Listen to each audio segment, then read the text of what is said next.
Ootko saavutettu tälle päivälle?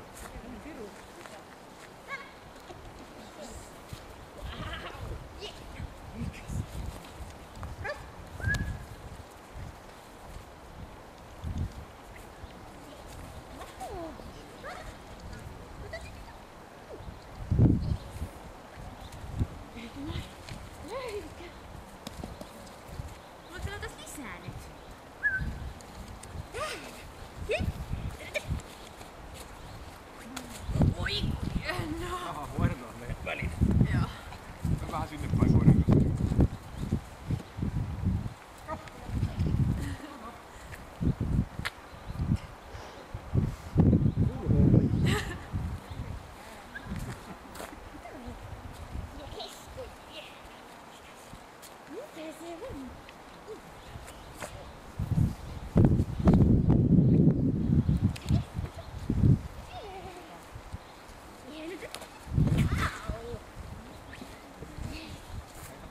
Niin vaihdetaan tästä.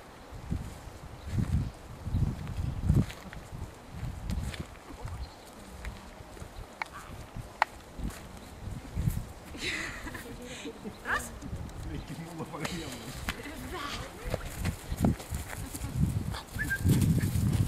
Et tunne sitä. Ja kun tuntuu siltä, että paras on nähty, niin heitä kori. Koiran pyöriä niin sitä huvittaa. Katselet kello.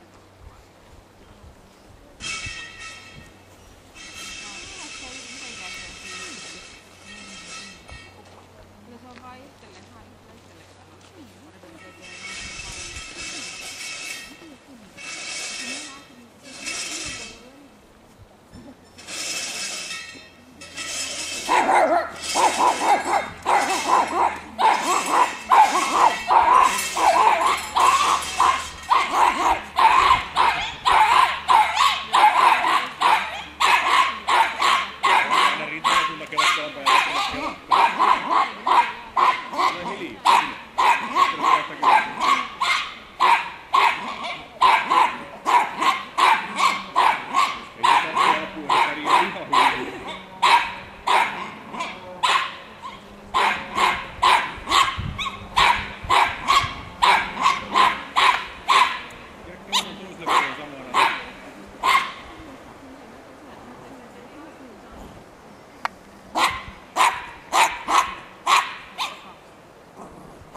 kehuja. Vau, hienoa. Ihan vapaasti saat kehuja ja pitää koiraa hyvänä. Otat vaikka vähän hioa siitä. Se me sanottiin meille. Sitten vähän koiraa sen selän päällä.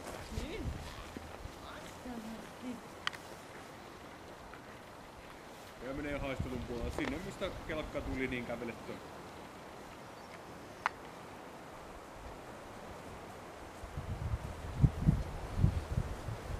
Ja takaisin. Tänne suoraan kohti mua ihan kelkan vierestä tuut itse, koira tulee mistä tulee.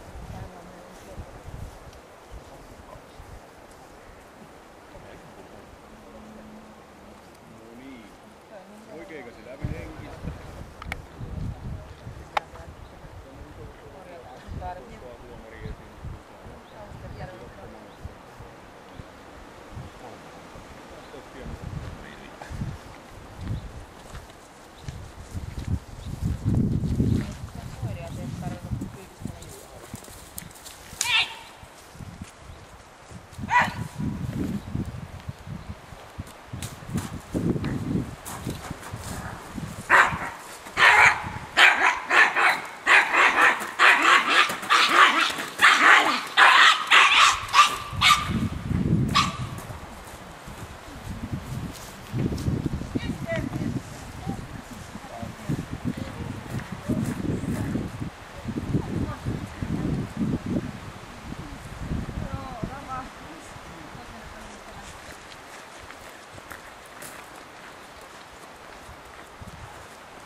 niin kieltämättä hallitsee tämä homma ihan mukavasti aika monelta osa-alueelta.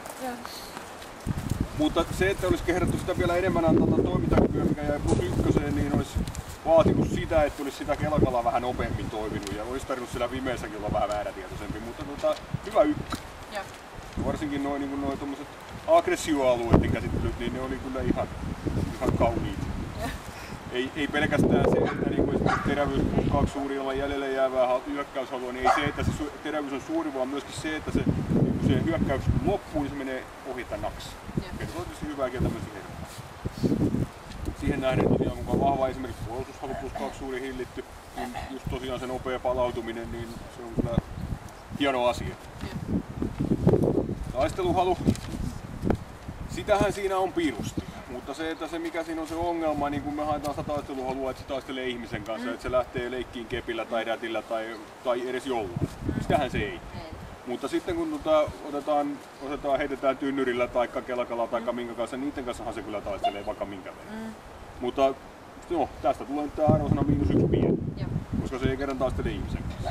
Mutta se ei tosiaan tarkoita sitä, etteikö se tapahtuisi muuten. Hermorakenne +1 hieman rauhaton, saadaan kuitenkin niin paljon kuormittumista aikaiseksi, ettei kehdata nostaa sen korkeammalle, mutta hyvä ykkä. Ja tosiaan mikä on niinku, tavallaan kertoo tosiaan hermosta hyvää kieltä on toiset, että pystyy vaihtamaan ton aggression niin nopeasti pois. Voi vaikka kun ottaa tosiaan huomioon sen vahva se on. Ja temperamentti +3 vilkas, voi kaikki tarvittavalla voimalla ja tarvittavaan aikaan. Kovuus +1 hieman pehmeä.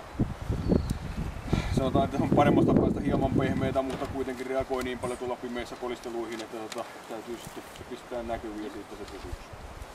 Luokset päästä +3, hyvän tahtoinen luokset päästävä avoin. Laukauspelottomuudessa laukaus kokematon ja tästä yhteispisteenä 142 pistettä.